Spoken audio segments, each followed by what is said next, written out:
రోజు ఇంటి పనులలో పార్ట్ 4 అండి. మధ్యాహ్నం అయితే బ్లౌజులు ఏమింగ్ అయిపోయాక బట్టలు అయితే నానబెట్టుకున్నాను. నిన్న పిండలేదు, నిన్నటి ఈ రోజు అయితే బట్టలు నానబెట్టుకొని తర్వాత టీ పెట్టుకొని టీ తాగేసాక అయితే బట్టలు అయితే ఉతికేసానండి. తర్వాతనైతే బట్టలు కుదిర్చి ఆరేసాక కొన్ని హాట్ వాటర్ అయితే మామూలుగా అయితే పెట్టేసాను. తర్వాత బట్టలు ఎండేసే పని అయితే నా బిడ్డకి అయితే అప్పచెప్పాను. అంతలోపు అయితే నేను చపాతీ చేసి కాల్ చేశాను. నైట్ డిన్నర్లోకి అందరికీ పొద్దునైతే బీరకాయ కూర ఉన్నది కదా.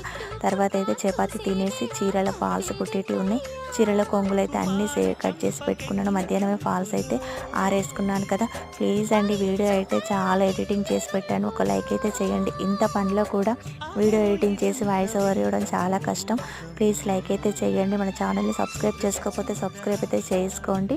చపాతీ కాల్చుకున్నాకనైతే తినేసాను. తినేసాకనే పని స్టార్ట్ చేశానండి. పని స్టార్ట్ చేస్తే ఏ నైట్ వరకైనా నిద్ర వచ్చే వరకు అయితే సారీ ఫాల్స్ అయితే కుట్టుకోవచ్చు అన్నట్టుగానైతే నేనైతే ఎప్పుడైనా ఇలానే వర్క్ స్టార్ట్ చేస్తాను. ప్లీజ్ మన వీడియో నచ్చితే లైక్ చేయండి. మన ఛానల్ని సబ్స్క్రైబ్ చేసుకోకపోతే